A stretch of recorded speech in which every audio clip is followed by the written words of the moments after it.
First and foremost, I am going to be talking about the ending of Metro Exodus, but I'm not going to do that right now. Even when I do, I am going to do my best to keep it spoiler-free. But if you want to know absolutely nothing about Metro Exodus, turn this video off and I will see you guys later. For everybody else, I want to talk about endings in video games, and particularly how you earn endings. Now, a lot of games have morality systems that are really kind of hit you right on the nose, where you will make a choice and you will see meters fill up. The good guy meter, the bad guy meter, whatever you want to call them. A lot of games have tried this, and it can be through player choice in terms of dialogue. It could be in terms of actions, accepting or not accepting side quests could ultimately determine your character's fate. In those cases, I feel like when you get to the end, if it is a good or a bad ending, you kind of saw it coming. There are games that have choices, a hard choice right at the very end. You want to do this or do you want to do this? Choose now. And everything you've done up to that particular point in time doesn't really matter, because you're making a final choice and you're going to see out the ending of the game with either this choice or this choice. And I'm okay with that too, because I still feel you get a little bit of say in how you are actually playing through the ultimate, end of a game. Then there are games like Metro Exodus, which I got the bad ending on. And I didn't know I got the bad ending. By the way, my first ever Metro game. I did not play any of the other ones. So I jumped into it late, and I'm okay with that. There was some stuff I didn't get. I'm okay with that. I understood the core concept of the game enough, so much that right now, as the time of this recording, it is my game of the year 2019. I loved this game. The graphics, the gameplay, the mechanics, all world class in my opinion. However, I beat the game, I watched the credits roll, and I was surprised because as I went online to do a little bit of research, as I always do when I beat a game, to see what other people thought about the ending, I found out there were actually 2 different endings in the game, and I was awarded the bad ending. And I thought a minute, well, what did I possibly do to earn the bad ending? And then I read that there is this hidden morality system that is constantly going through the entire game.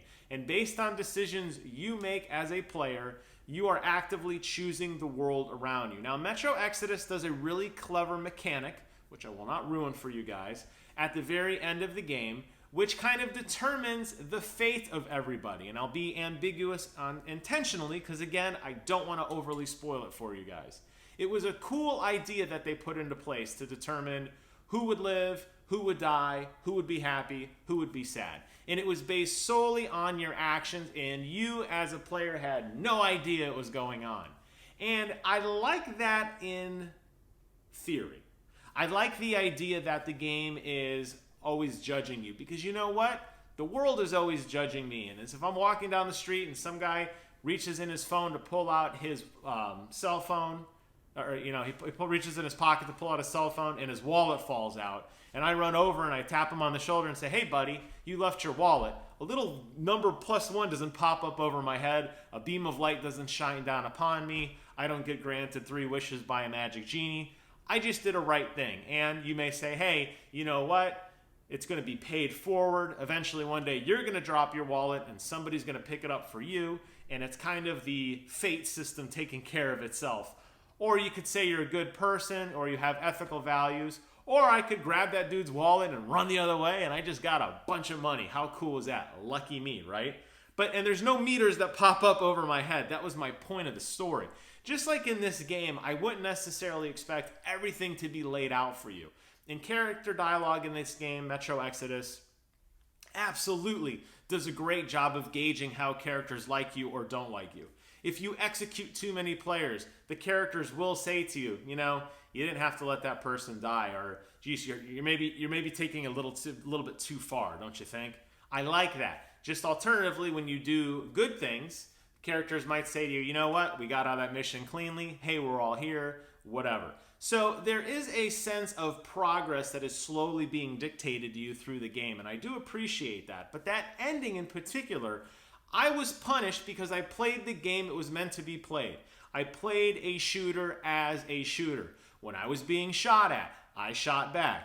When I had a chance to sneak around and mercilessly execute everyone, I did. Because in my eyes, if it was me or them, it better be them, because I don't want to die. And in this game, your guy, although he is a pretty good fighter, your gun does jam, you will be overwhelmed quickly. So if you can turn the tide of war in your favor, you should absolutely do it. Unless you want the good ending, in which case you're supposed to sneak around and knock people out instead of kill them. And when they surrender, not execute them or steal their gear, and help everybody you meet at every single time you ever meet them, because turns out if you are not a perfect person and skipping through battle, doing this, avoiding shots and knocking everyone out and leaving them all their gear so that when they wake up, they're okay, then you know what? You're considered a bad guy in this game and you're going to pay the price for it. And I think that is really, really stupid. I do like the idea that a game has a hidden system that is tracking how you are doing and that you earn the ending you got. For me, I do not feel like I earned the ending that I got. And I did say, and I still maintain, this is my game of the year right now. That said, I think the ending mechanic could be a little cleaner. And it makes me really think about some of the other games that I've played that have morality systems, that have those ultimate decision points at the end. And there are games that, depending on how good or how bad you are, you will be locked out of certain choices. You will not be able to do certain things. Obviously, Mass Effect comes to mind, and I know there's a lot of controversy on Mass Effect 3, but there's a lot of choices in Mass Effect that will never be open to you as a character, and if you did bad things, or if you didn't help people, or if you weren't a good person. Alternatively, if you were a bad person and you did bad things, certain decisions may be open just for you. Fallout is a perfect example of this as well. When you play as a jerk and you have the right stats to back it up, people will respect you differently in the Badlands as opposed to when you are, you know, a little goody two-shoes and a computer nerd. You'll be treated differently for that too. My point is this. I like that games explore these options. I like that games aren't always linear. I like that we're not playing interactive movies. Because even though there are some games that really need to have a definitive ending and are part of a franchise which are telling a story and building up to a certain point, so you can't just run in and just start shooting everyone and murdering everyone and the game just doesn't know how to proceed. I understand that certain games have that structure in place for a reason. But if you're going to allow players to have a choice, and you're going to say, you know what, we're going to judge you either silently or not silently based on the actions you take as a player character, then I would expect that the choices you make ultimately start to determine your world in a more logical manner. Another great example of this is the ending of Dishonored 1, the ending of Dishonored 2. You are an assassin. You are meant to go out and kill people. You are trying to get revenge on people who have wronged you. If you get revenge on people by wronging you, by creating elaborate Rube Goldberg-like devices in which to murder or torture them, you're considered a good guy. You get the good ending. If you kick in the front door, sword in one hand, pistol in the other, and you mow everybody down with your supernatural powers, rising rats from their corpses, and you smoke everyone, which, by the way, that's what you're supposed to do, you're going to get the bad ending because the game's going to say, you know what, you didn't really earn the good ending, you just played the game and you used these wonderful mechanics to your place, or to your advantage, and you went into all these different places and you were not a smart player. And that's how I feel about Metro Exodus. I feel like I was punished because I played a shooter like a shooter. With that, I want to give you guys thought that in the future for other games, think about the choices you make because you may or may not be silently judged. And this doesn't apply to just video games. Obviously, it imposes into all decisions you make in your life. But you know what? Video games are escape mechanisms with very defined mechanics and very defined rules and regulations and what you're supposed to do.